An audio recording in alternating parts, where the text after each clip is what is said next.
All right, I'm showing 401. Why don't we go ahead and get started? There might be some more people who come and filter in. But welcome. This is the Regional Housing Council meeting of Wednesday, April 24th, 2024. Time is 4 p.m. We are here in Lacey City Hall. And why don't we go ahead and get started, as we always do, with introductions. I'll start. Michael Althauser here representing the city of Tumwater, serving as chair of the Regional Housing Council. Why don't we go clockwise? Okay. Hi, everyone. My name is Alan. This is my first day being the executive for Commissioner Klaus. Welcome. Emily Klaus, Thurston County Commissioner, District 5. Management and Affordable Housing Program Assistant for Office of Housing and Homeless Prevention.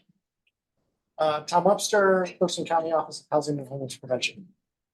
Haley Marino, Thurston County Homeless Response Program Manager. Elisa Sparkman, Thurston County Office of Housing and Homeless Prevention and the RHC Communication Specialist. Jennifer, Coordinator, City of Lacey. Carolina Mejia, Commissioner and alternate for the Regional Housing Council. Ryan Andrews, Planning Manager with the City of Lacey. Annie Madron, Olympia City Council. Rich Hoy, Assistant City Manager for Olympia. Darian Lightfoot, Director of Housing and Homeless Response for the City of Olympia. And why don't we go online? Carolyn? Carolyn Cox, City of Lacey. Joe? Joan Cathy, City of Tumwater. Robert? Robert Vanderpool, City of Olympia. Brad? Brad Medry, Planning Manager, Tumwater. Alex? Alex First, Affordable Housing Program Manager, Thurston County. Haven? Haven Hill, co-chair of the Homeless Services Advisory Board. Jacinda? Jacinda Stotras, Affordable Housing Program Manager with City of Olympia. We already got you. Are there some more folks to the right? Okay. Oh, okay. Can you promote Kristen, please? Yes. Councilmember Palmer, if you can accept the promotion, the panelists, then you're be able to participate.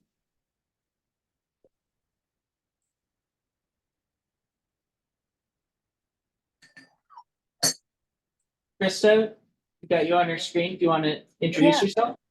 Yeah, I'm Krista Letson. I'm Senior Housing Program Specialist at the City of Olympia. Great. Trevor? There we go. Thank you very much. I didn't see the Zoom link in my email, so I just came in the side door. Welcome. Great to have you. Or is that two more? Anna. No, there are 10. Yeah, it's our attendees. Robert. Oh, and Robert.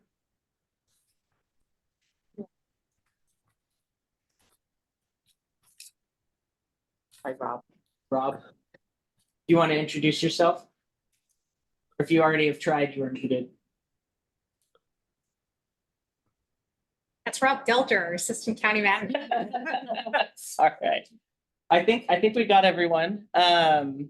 So the first item on our agenda, just standard order of business, is approval of our meeting minutes from the March, assuming there are no amendments to the agenda.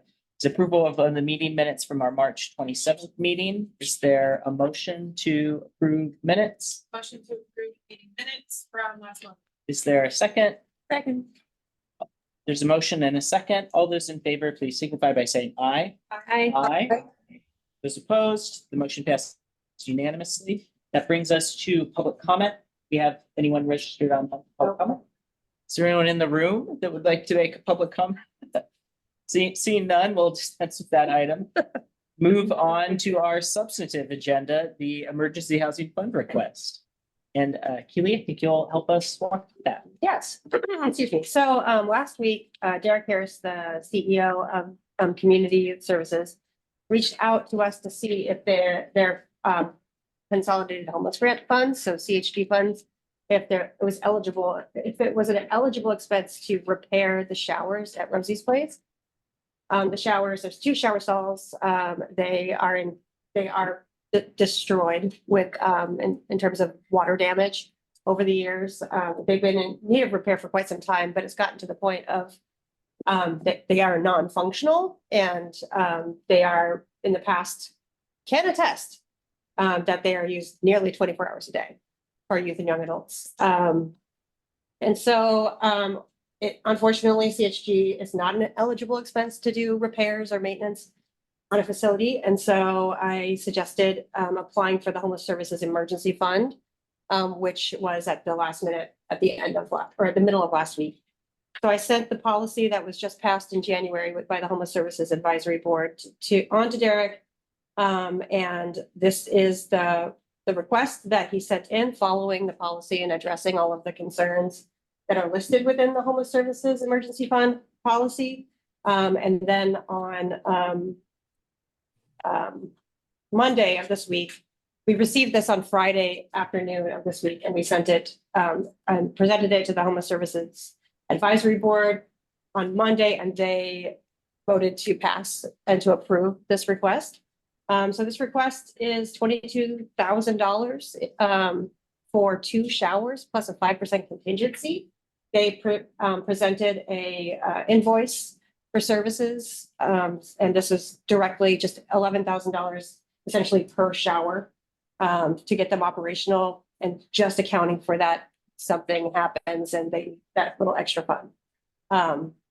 And they absolutely adequately address the concerns within the emergency fund request policy.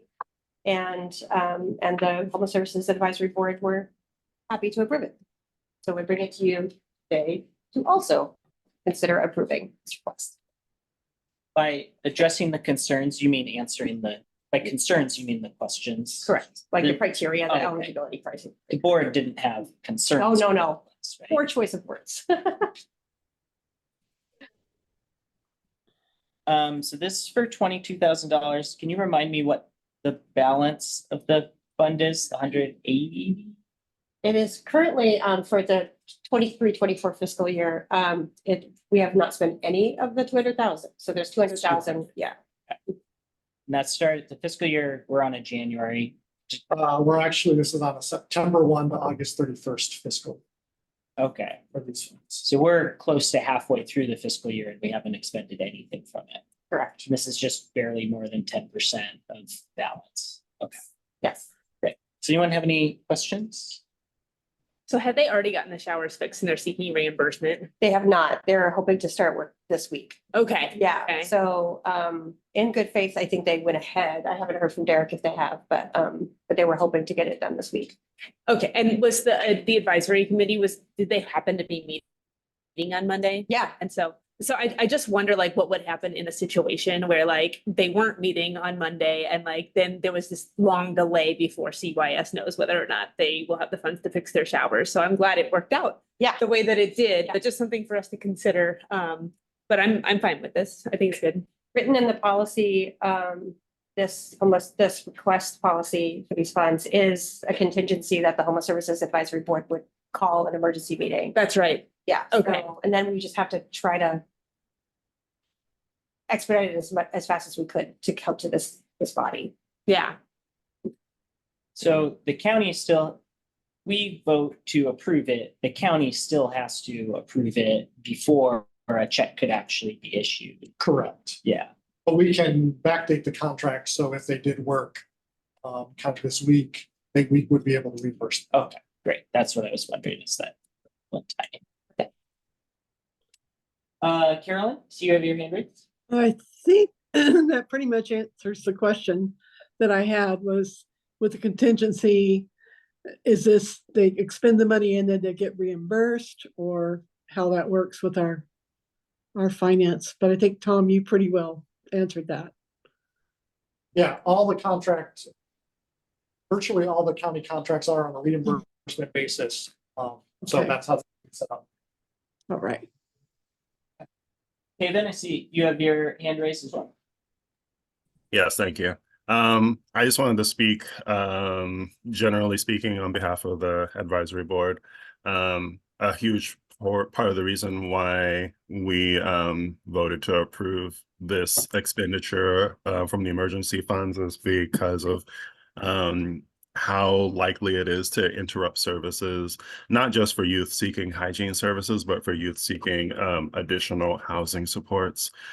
We felt that it fell underneath the emergency services, also simply because of the lack of needed hygiene services in the area, and how often youth report not feeling safe to access hygiene services elsewhere. Thank you for sharing. Anyone have any other, really?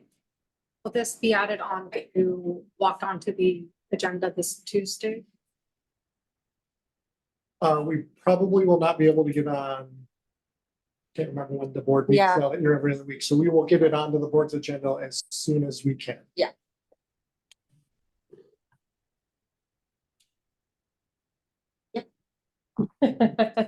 We do have our next meeting on Tuesday. Is that possible or is that too fast to walk it onto the agenda? There are so many people online and in this room that could answer the question.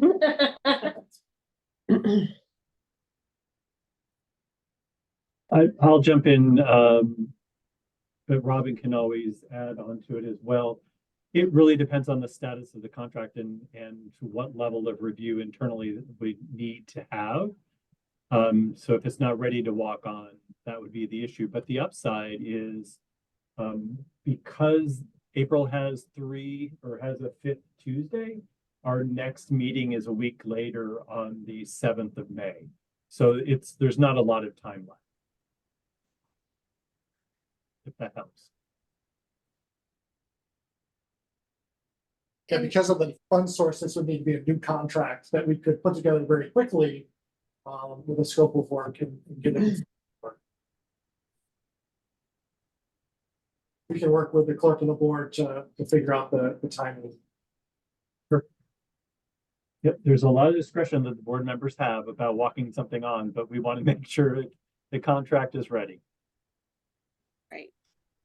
So I apologize, I missed exactly what the question was, but it sounds like, can we get a contract in front of the board quickly? And as both Rob and Tom has said, we can walk it on as long as the contract is ready to go.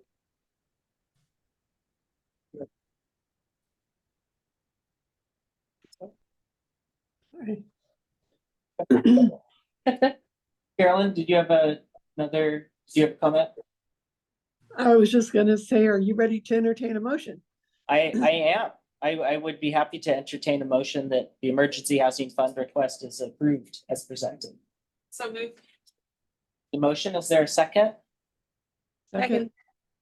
There's a motion and a second. All those in favor, please signify by saying aye. Aye. Those opposed? Motion passes unanimously. Thanks, everyone.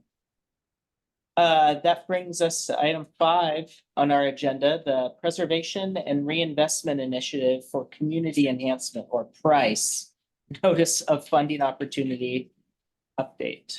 And Darren, I believe you're after your music. Somebody's had an influence. Kevin set the bar very high. So don't get too excited about my sparkle. It's just a little bit, but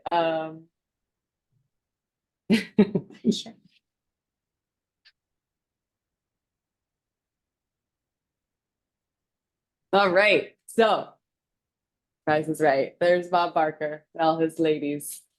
So the Price Grant Preservation Reinvestment Initiative for Community Enhancement.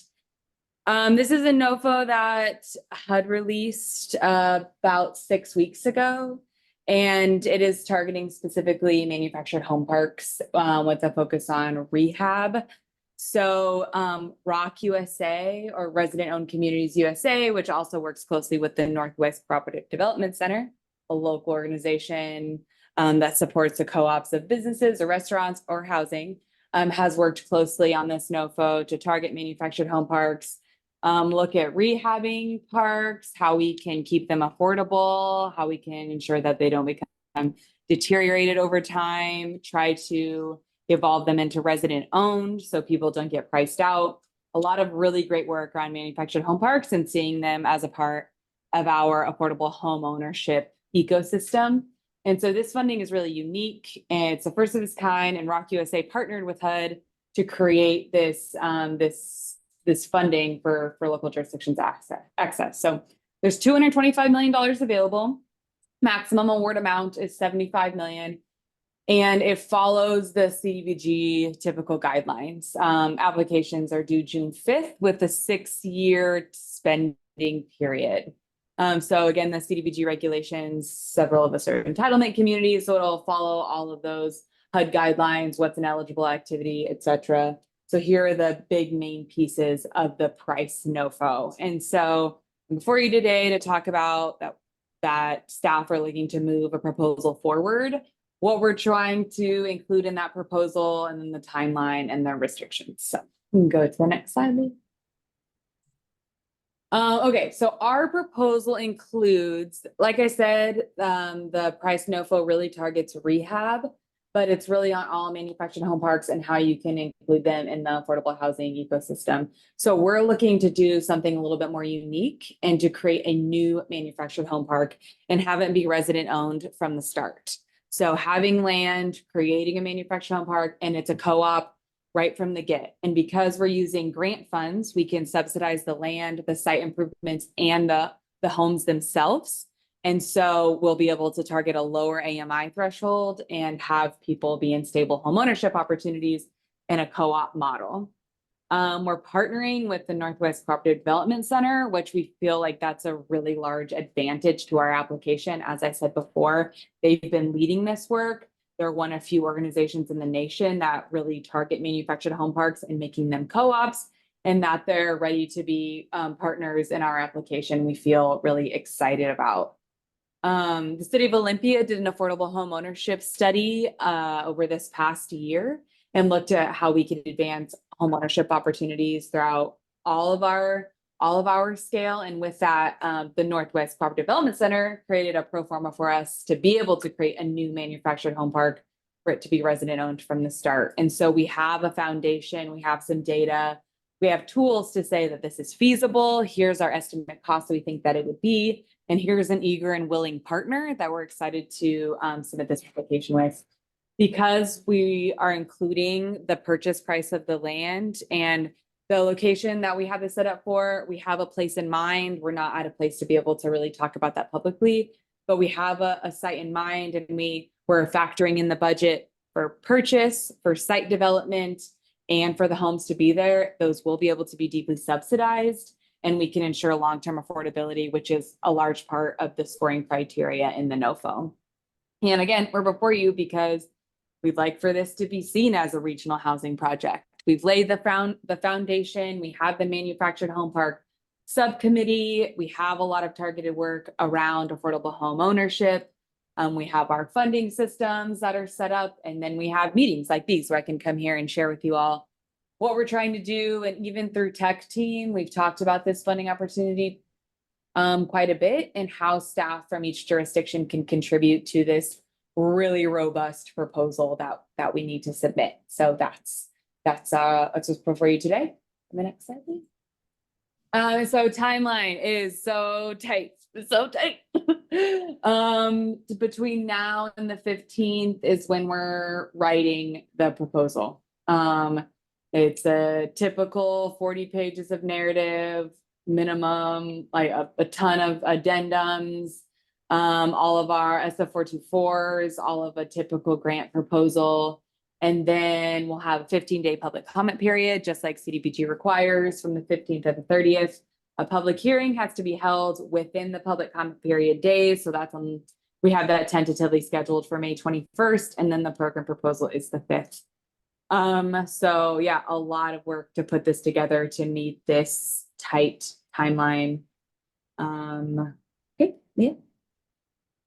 And so my request before you today, or really why we're here, is that in our body of work, we're going to be looking for letters of support once we have the scope of the project tighter, and we're able to talk about the unit size, the project location, and we have more of the specifics dialed in. We're hoping that we can spell that out to all of you. we can have letters of support from each jurisdiction, from the RHC, from the Manufactured Home Park Subcommittee, really signaling that this is a project that has buy-in. We see that as really valuable to our community, and it's meeting a lot of our housing action plan goals. For all of our jurisdictions, we're finding it a struggle to move forward a lot of our goals around home ownership. And so we think that this is going to be hitting a lot of those goals outlined in our housing action plan. Yeah, another request is staff support, seeing how all of this team and our partnering jurisdictions can contribute. We think we'd be able to nod that this is a real regional effort, and we can see this as a regional project if we can have a month of all hands on deck, either reviewing the narrative, helping us look at data, yeah, just supporting the proposal altogether. We have some project leads, and but seeing if we contribute staff time or just support to get this in on time and to make it robust and meeting all of the deadlines would be really grateful. And then just because of the tight turnaround, there's been a lot of factors that have condensed our project timeline to be so tight, but it's just finding land, meeting everyone's schedules, being able to get in front of you today. So I just want to use this as a lesson that we can move quickly on these if we have sort of these land or project ideas coming in the background. If we all know, like, we could use this, we could move forward here, or being able to creatively think of projects within our own jurisdictions as potential housing options, we can act on these really quickly. So that's just my request, is to keep those options in the back of our minds. And that's all. Question, Carolina? How much is the request for? We're still penciling that out, but I'm imagining somewhere around 25 million. Oh, Robert, go ahead. Thank you. This is a question really because I don't have familiarity with the various jurisdictions zoning, but do the jurisdictions allow for the creation of new mobile home parks? Because so many times those have often been kind of legal non-conforming uses, kind of transition, but are those still on the books? I guess that's the question. In the locations that we are considering and that we have options that we're looking to move forward, it is allowable. One of the letters of support, or one of the asks is it, well, one of the considerations of it is if we as an organization or a body want to write a letter in support generally. One of the other ones is the mobile home subcommittee that was listed. Isn't that a subcommittee of us? So would that be essentially two letters from the same, or what's the difference between those two?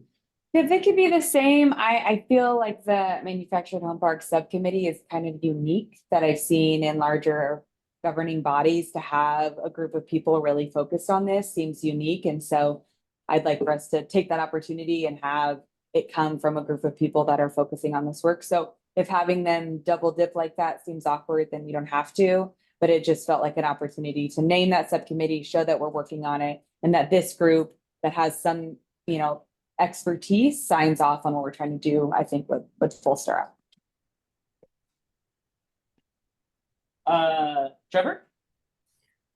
Yeah, a question I had kind of this made me think about it, but I was approached by a county resident with a Yelm address, and he started developing an RV park for 55 plus.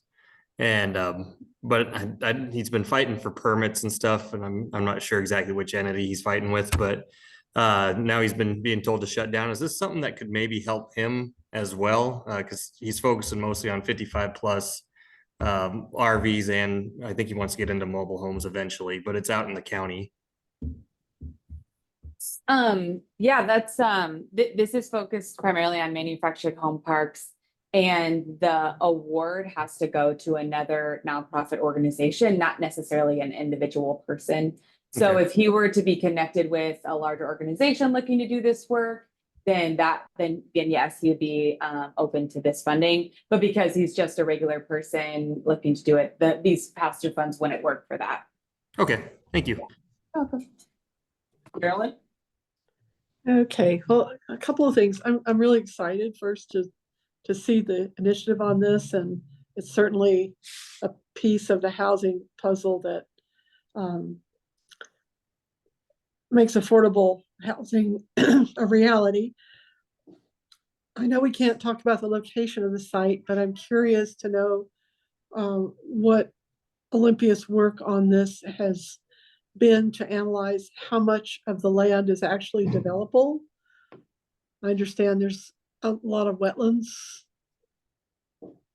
Oh, yeah, that's still being considered. We don't really have a site or acreage considered there yet. So still a few things to work out. And once we have that dialed in, we can talk about that more. If we decided to do a letter, the scope of that letter would be about the ambition to achieve this generally, not about a specific site. No, I'm hoping by then we would be By able to then it would address be- the site.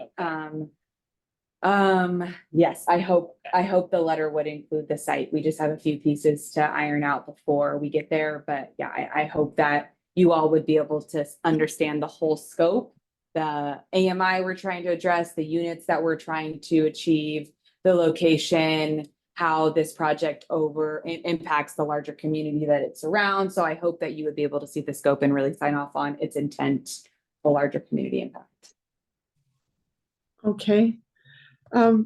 Also, I checked with our, 'cause we anticipated that there might be an ask for staff time, and I checked with our city manager and head of planning, and we are losing one of our important planners to retirement, like the end of the month here. And so there really isn't any bandwidth from Lacey right now to help with staff work. And I'm sorry that that's the case, but it's the case.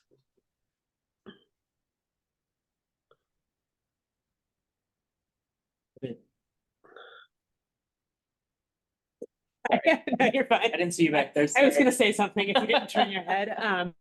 Yeah, so it sounds like, we as the RHC could write a letter, could offer a letter of support. We do meet again May 8th, right? Before the proposal needs to be completed, and hopefully the details will be ready by then, right? When does the manufactured home subcommittee meet next? Anybody know? We met last week, probably in 2 weeks, I think is when our next schedule. Okay, so that's also a possibility. So would you mind checking in with them to see if that's something they're comfortable doing? Sure. Many of those members are here today. Yeah, I know. It's in their formal setting. Yeah. So Darren, do you think by our next REC meeting, we'll be able to talk more about the site? And I really hope so. Yeah, really hope so. but I think at the very least, we could, agree to a letter of support with details to come. Totally. Yeah, absolutely. Okay. Yeah. Really? Darren, do you mind sharing the presentation with all of us that you just did? Oh, for sure. Yeah. Sorry, it was not in the.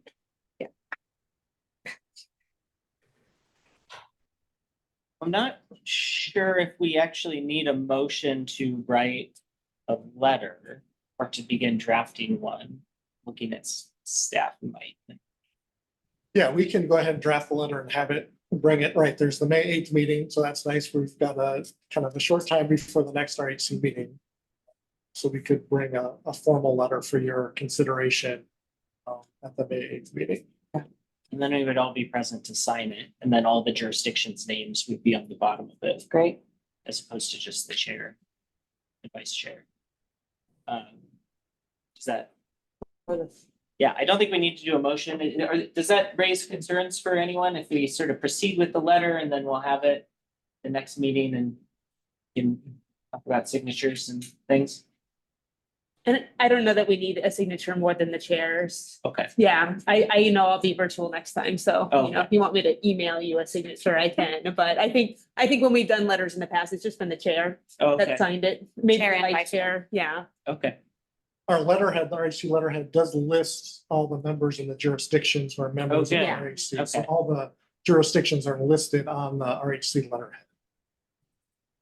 And I heard an additional request that individual jurisdictions could also send in letters of support. So I think that would be really helpful as well. It wouldn't take all that much staff capacity to, write up a quick letter and offer it for the grant application. Yes, that'd be great. I can help draft, write up a few paragraphs. If you want to uniqueify them with your jurisdictions, that'd be really helpful.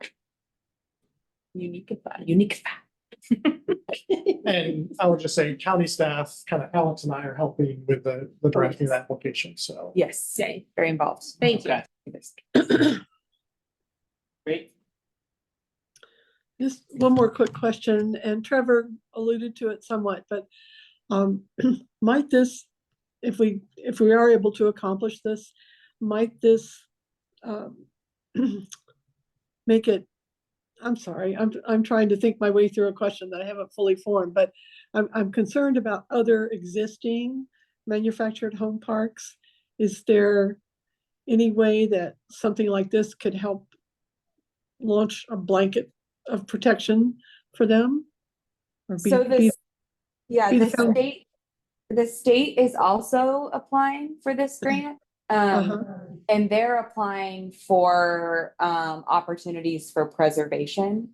And so that would be good for individual staff, like for the city of Lacey to really be able to prep manufactured home parks that would need access to preservation. So if the state were to be awarded, then you all could go to the state and say, we have these 3 parks that, because of this evaluation really need support with sewer or infrastructure or, unit replacement. And then Lacey could make a pitch to the state in order to get the funds needed in your jurisdiction. And so the county could do that, Yelm could do that. If each jurisdiction had the survey of their manufactured home parks and the state gets the full award, then you could make a pitch to the state to receive funding in that way. And how much have they applied for? They're applying for the full 85 million. The max is 75 with a $10 million tribal set aside. So they're asking for the full 85. So if they get awarded, that'll all be available for jurisdictions that the whole state to have access to. Keely, did you have, That's what I was gonna offer. I do have a question though related to that. So if the state got the whole award, what would that mean for our application? Yes, so they're only looking to award 20 to 25 applications nationwide. The state is gearing this towards preservation and we are looking to do a new park. So yes, we are indeed competing against the state. However, we have 2 totally different scopes. So we feel like that's okay. But they could compete against each other theoretically if they're trying to disperse it by region. But they have $225 million looking to award 20 to 25 applications. Max award is 85 million. So I don't think, they didn't say 2 states can't apply. They didn't say that. And we've met with Commerce a couple times, letting them know that we are applying and to ask for a letter of support. So we'll see if they do that. But it wouldn't necessarily compete directly against each other in that prescribed way. Yeah. Thank you. Carolyn, is that a new hand? Sorry, no. Okay. Just check. Thank you. Yeah. Any other questions? I think we settled on a direction. All right, don't forget to spay or neuter your pets, right? You had Bob Barker on the first. Wow,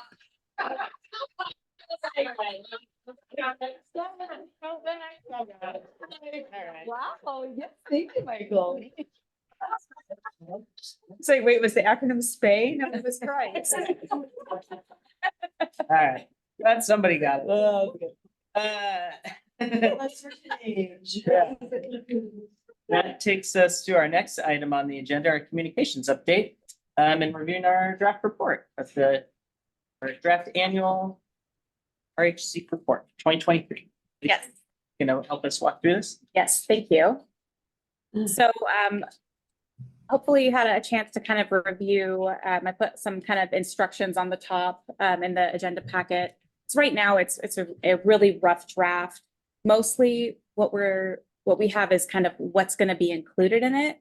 So the feedback that we're looking for is anything missing from 2023 2023 that should be included.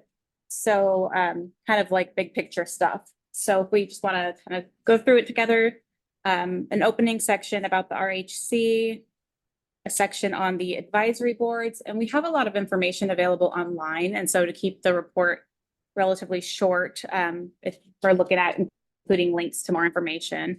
And then the largest section, one of the largest sections would be the funding section, all of the awards that RHC recommended be funding, the number of contracts and agencies, the totals, and then this will all be put into visuals like charts and graphs.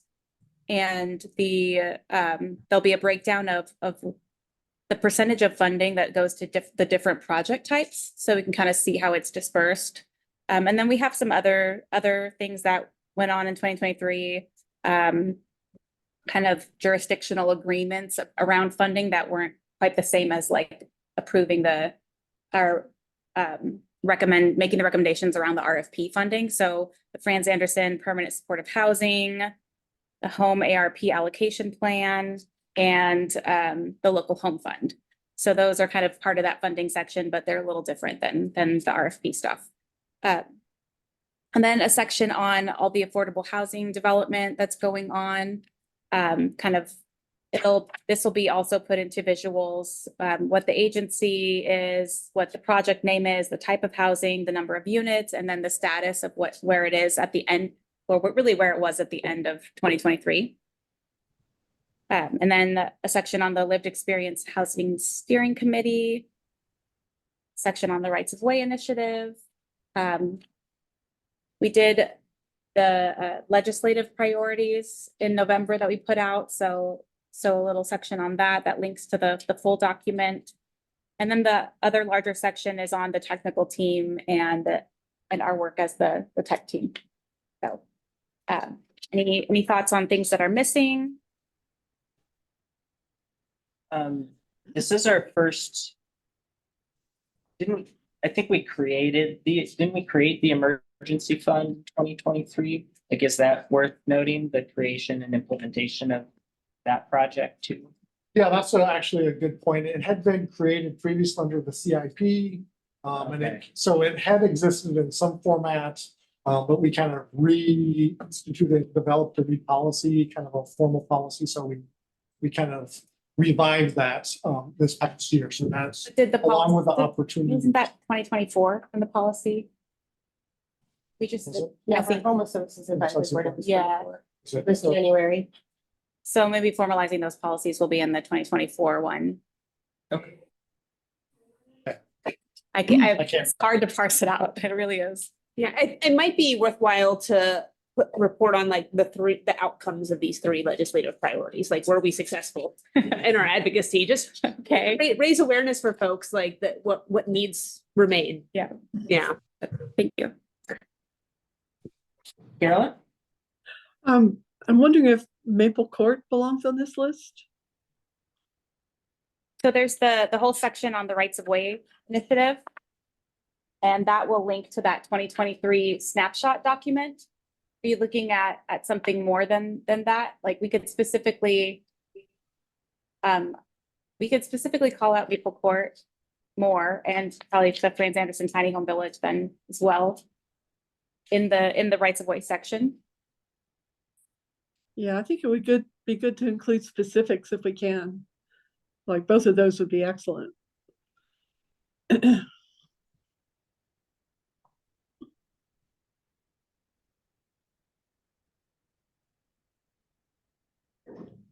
Anyone else have any thoughts or questions or?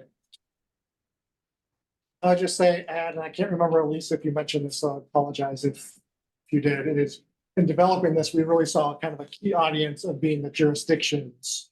Because within the ILA, it requires that the RHC report back to the jurisdictions on the work. So in addition to be kind of information to the public, kind of a key audience we see in doing this is also kind of a report back to each jurisdiction of saying, here's what the RHC did this year. So we kind of had those 2 audiences in mind in developing this. One is the general public, but another is your individual jurisdictions kind of reporting back. That's because that's called out in the ILA.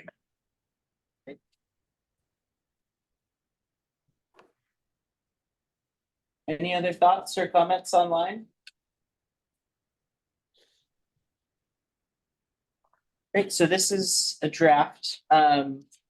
What's the timeline like for I'm finalizing and publishing and getting to our jurisdictions? Since the next meeting is moved up to May 8th, I don't anticipate a final draft by then, but by the June meeting for sure. If not, like it should be ready for it approval by then.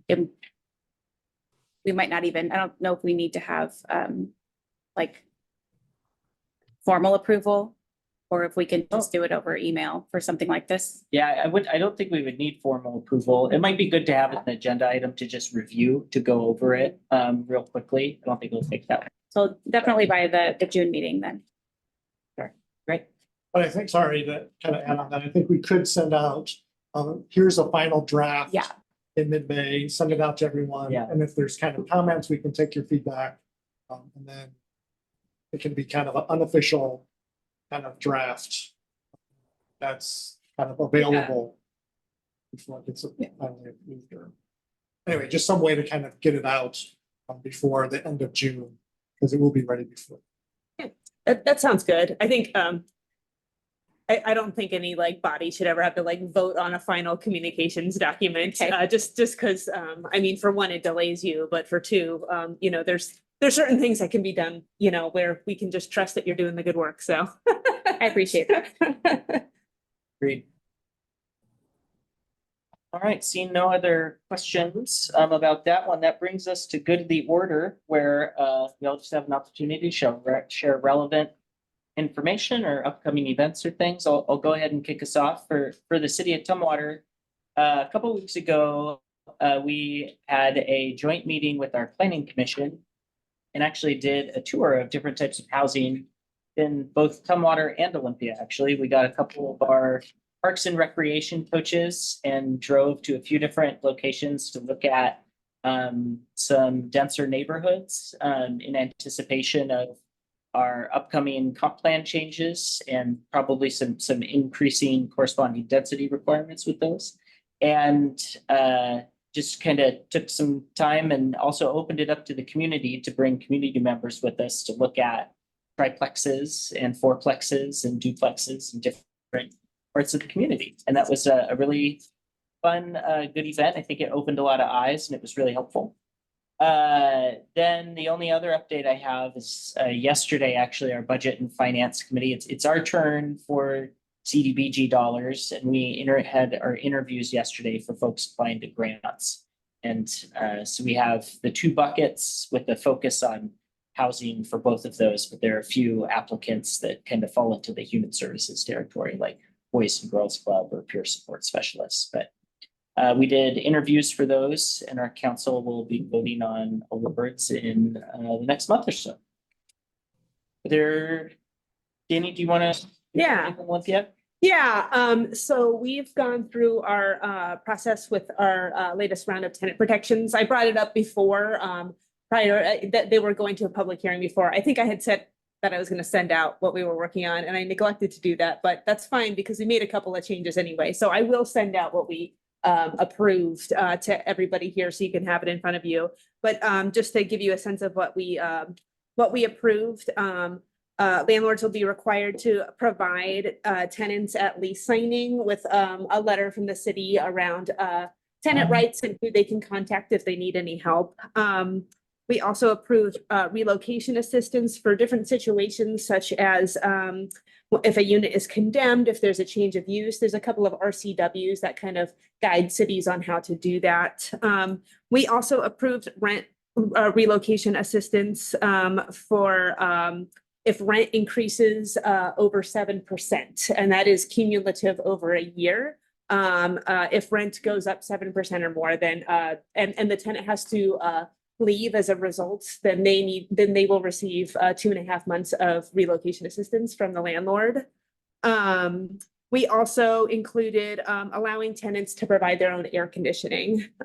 So it's modeled actually on Oregon state law. There's a lot of some landlords have not allowed their tenants to use in window air conditioning units, which has gotten to be more and more of a problem as we've experienced heat domes and things like that. And so the way that the Oregon law is structured is that they can't stop, they can't ban like the in-window units. But if a landlord wanted to be the one to install it, they could require that it's taken out in the winter, but they can't just not allow it. And that is the most efficient kind of air conditioning for a house that wasn't designed to be cool to begin with. We've also limited fees that can be charged. Application fees can be charged. Any fees related to addressing damages and late fees can be charged, capped at $10 a month. And other than that, one thing we found is that all these new fees have been created for that tenants have to pay that are just, you know, what was the garbage one? Garbage valet. A garbage valet fee, and other really random fees that tenants are starting to see. So Pulling the garbage Yeah. from the door to the Yeah. sidewalk. yeah, And tenants were unable to opt out. yeah, and so we've limited what kind of fees can be charged so that we don't see that continue. And we also created an exemption for our rental housing registry that's been in implementation the past couple of months. But you know, one thing we found are situations where somebody's like, hey, I own this house and I rent it out to a family member. Do I need to sign up for this? And we decided to exempt people who rent to their family. And we, you know, went through, we've got a pretty inclusive definition of family, but there's still like, you know, a box around it so that it's not too wide open. Did I miss anything? Did great. I think that's it. Yeah. Okay. And some things that we're looking at for next steps, we have asked our staff to look into how we can incentivize lease to own arrangements that are mutually beneficial for landlords and tenants. Let's say you've got a landlord who's like, man, I really wanted this rental for just like a couple more years and I'd be happy to sell to my tenant. Or a tenant who's like, I need a couple of years to save up a down payment, but otherwise I'd love to just buy. We are looking at piloting a program that would help pay some of the upfront costs associated with a legit lease to own agreement, which would include attorney's fees for a tenant, you know, any appraisal costs needed, things like that. So we've asked staff to kind of like explore that. It's kind of a tenant opportunity to purchase strategy. And we are also going to be exploring things that other jurisdictions have done, like the city of Tacoma has done screening policies, rent to income ratios, things like that. Yeah, that's my update.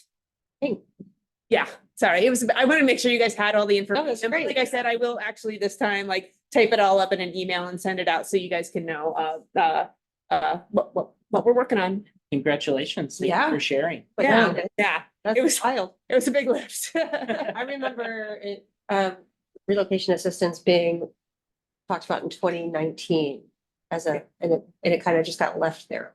So You know, it's funny. I actually texted Renata Rollins and said, remember that referral you wrote years ago? Well, we finally did it. So, yeah. Carolyn, do you have anything to share from Lacey? Yeah, we are on the cusp of hiring a new equity manager for the city, which I'm very excited about. It's been long coming. We're also in the process of hiring a communications manager, and I hope that both positions will add a little bit to Lacey's ability to contribute more bandwidth to the RHC. And we are diving into comprehensive plan, which will also, you know, include work on affordable housing and taking a look at zoning and how that affects it as well. So that's the 30,000 foot view. Exciting. Thank you. Yeah, Ryan, I just want to see if Ryan wanted to add anything to that. Nope, I'm good with that. Send help if you've got any help, send it our way. I'm sure Brad would agree with that on the comp plan end. Things are, there's a lot of state mandated requirements put on jurisdictions this year that didn't apply to us about 10 years ago, especially related to housing with the last few legislative sessions. And so those new requirements are going to be pretty major lifts for the cities to address coming up. So yeah, a lot of things to come on that front. Yeah. And it was the employee we're losing is Grant Beck, who many of you have worked with, and he's retiring Grant Beck. He's retiring the end of this month, and he has taken on an awful lot of the load with Housing Council and Climate Collaborative. So we're gonna miss him. Yeah. Trevor, like I said earlier, it's sort of an opportunity if you have anything to share, no pressure, obviously. Oh, no, absolutely. No, I'm happy to report that we broke ground well, about a month ago now, but on the Yelm Longmire Phase 1, which the local home fund is helping in part with. So thank you to this organization for that. We're looking at about 22 homes there, 16 townhomes, 3 to 4 bedrooms on those ones, and 6 cottages that are 2 bedrooms. So that's and that's right over close to the middle school. So hopefully we get some families in there so the kids can just walk, and that'll be nice and easy. But and then also we got a number of faith-based organizations and local charities. They've all been kind of banding together and taking turns feeding and clothing on different days of the week. So instead of just one organization taking the whole brunt, they're staggering it. So our community's working really well together, and yeah, we got a good bunch of folks out here still. That's exciting. That's good to hear. Mm-hmm. Gary, Yeah, Gary, got something to add to what we're doing out here? Hey, everybody. First of all, Trevor, I'm sorry I was a little late to all of you, actually. I was having technical problems, but I did want to add one thing, and I wanted to thank Jacinda at the same time. We do have a project that we're working on that involves a rezone from R4 to R16. But in exchange for the developer agreeing to provide 20% affordable housing at the 60% AMI. So it's a new thing for us. We're working on the covenant, trying to figure out what constitutes an airtight deal. And that's where I want to thank Jacinda, because she went through the covenant and gave us a lot of really useful suggestions. The other thing I would say is we're working in a lot of the same things you all are working on, which is good. I mean, we're all participating in the anti-displacement study and the housing allocation and land capacity analysis and all those things. So that's a good sign to me that, we are working as a region. So that's it. Well said. Emily or Carolina, do either of you have any other updates to share from the county? Yeah, I have one thing, and Carolina can fill in if I miss anything, but I don't have my notes in front of me, but this morning we had a briefing on Thurston 2045, and we're kind of talking as a region about the comp plan and the housing element. One of the questions that came out of the meeting this morning was what role does the RHC want to play in that process with the county? Like I said, I don't have my notes in front of me, so I don't know, Carolina, if you had any more specifics on what that question was. I just know that I had written a note about asking the RHC when they want to get involved. We kind of went over the timeline and talked about getting results from the land capacity analysis in June, and then the environmental review coming up later. And where does the RHC want to be part of those conversations within that timeline? Did I miss anything? Yeah, we were just discussing the Sustainable Thurston Plan and the alternative plan that is, I think all the jurisdictions have agreed to it as well, with the county allocation being at 6%. And so I think it was just wanting to know at which point that how involved did the Regional Housing Council want to be involved in those conversations, especially as we're having these interjurisdictional conversations on which alternative each jurisdiction is going to pick. And of course, we all have to agree on which of the two options in order to do our comprehensive plans, but just trying to intersect those two. And Rob is online as well. Well, I'm pretty sure I understood about 15% of what you both said. I understood more than that, but I'm Okay. curious, are you wanting feedback now in terms of how the RHC is involved? Okay. Okay. Yeah, I'm wondering if it could be like a future agenda item. Yeah. Kind of bring the county, put the county on the agenda with like more details, more context. Yes, some 101 level context for me. Well, that was part of the conversation this morning, as there's been a presentation right in the past, but maybe bringing it back and sort of having that dialogue to kind of suss out how that connection and involvement might look like. But also maybe a presentation with county staff and the tech team first would be advisable. Just that way, you know, if there are recommendations from the tech team, we can also discuss those at the Regional Housing Council meeting. Yep. Yeah, may I interrupt with that? Yeah, go ahead, Brad. Sorry, I didn't see your hand up. Yeah, no problem. Just to let everybody know, we are currently in a process, all the jurisdictions, planning staffs are working with TRPC on the land capacity analysis, which is addressing the very question that was raised about sustainable Thurston and the housing targets for the rural county.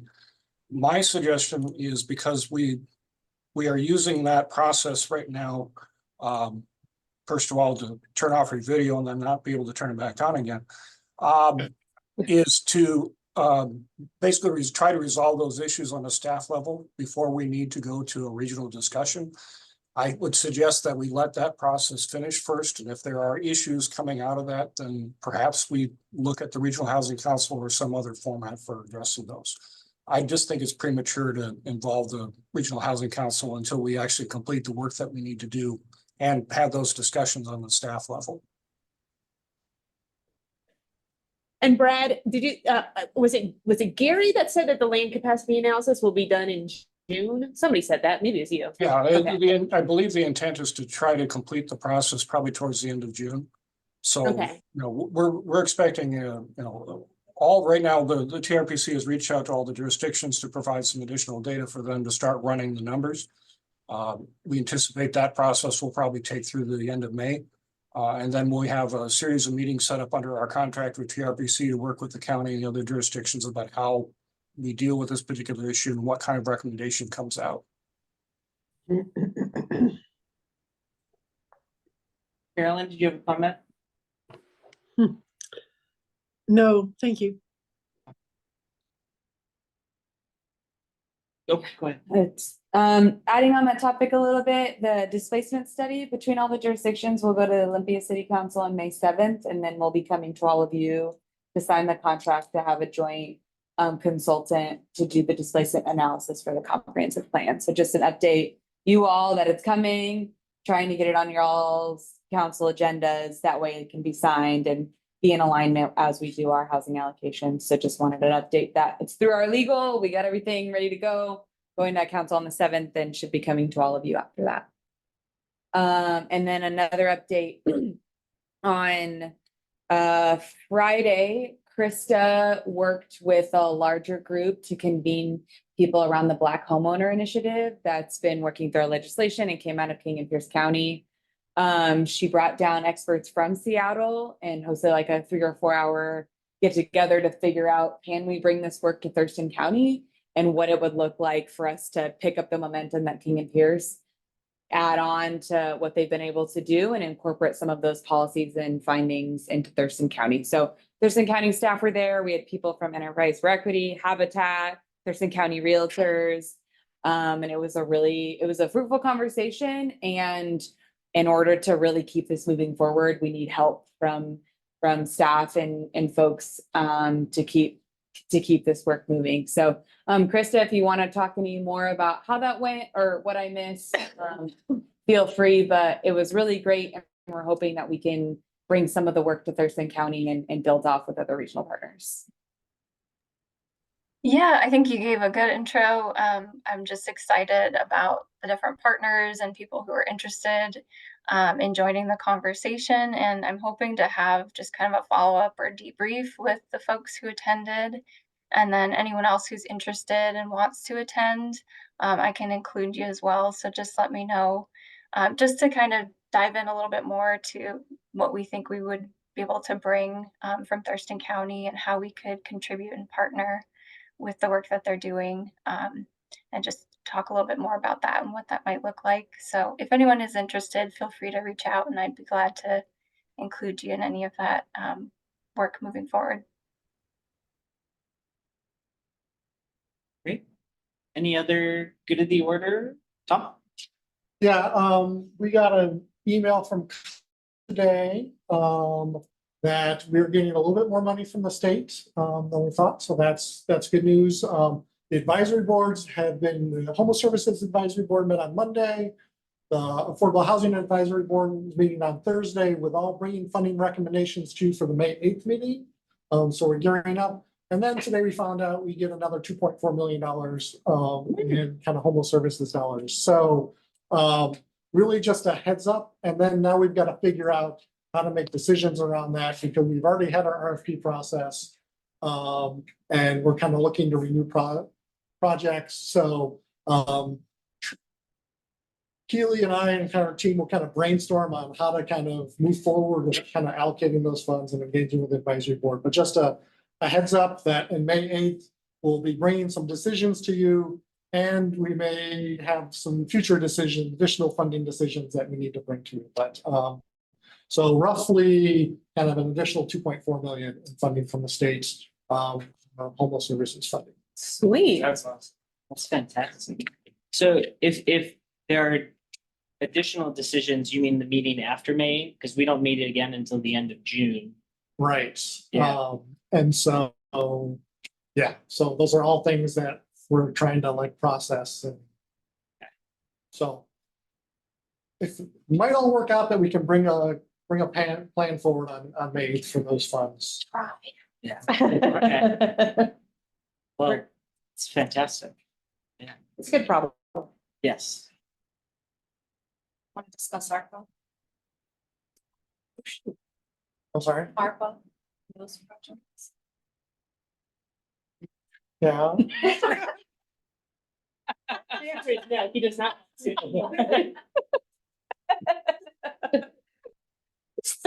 Yeah. No, yeah, sorry, I'm just processing. Yeah, just whether service we could use those funds for services. No, for the Francis Anderson site ARPA funds.